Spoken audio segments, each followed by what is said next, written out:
Matumela makulu, the Nyametician is back. Muri Zimbabwe ndasangana ni Mashoko akakosha Mashoko ane ukosho ukuru wa ataurwa na advocate Nelson Chamisa akavakanyora vakati hope is the Zimbabwean signature. Everywhere I look and everywhere I go I see the hope and resilience of Zimbabweans. The spirit of hope, steadfastness and optimism in the face of adversity is evidently palpable. The answer hashtag for everyone is coming.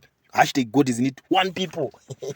Chibaba chema opposition. Godfather oma opposition. Spiritual father oma opposition. Pa Zimbabwe. Vapindira ndi Mashoko. Zvikanzi hope kwese. Kwandrungoenda ndrungona hope face dzese dzevanhu. Aiwa Mashoko anonyevenyedza moyo muri Zimbabwe. Because pane pamwe pokuti unongona wakatorowo ne stress dzako ka. But unonyasono panapa mukuru ari kumboya achimboita achimbotirapa nemashoko akakosha kudai. So Mashoko ane ukosho wakadzama. Inini semanyametician munozviziva muri Zimbabwe kuti ndobva ndangoya kuti aiwa mukuru achiri neplan ane zvaari kuda kugadzirira kuita and havisi kuzoperera ipapo. Ndo nyaya ndangoya ndakakubatira muri Zimbabwe tichingozivisana zvimwe zvinhu zvine zvitaurwa nevakuru vemaopposition.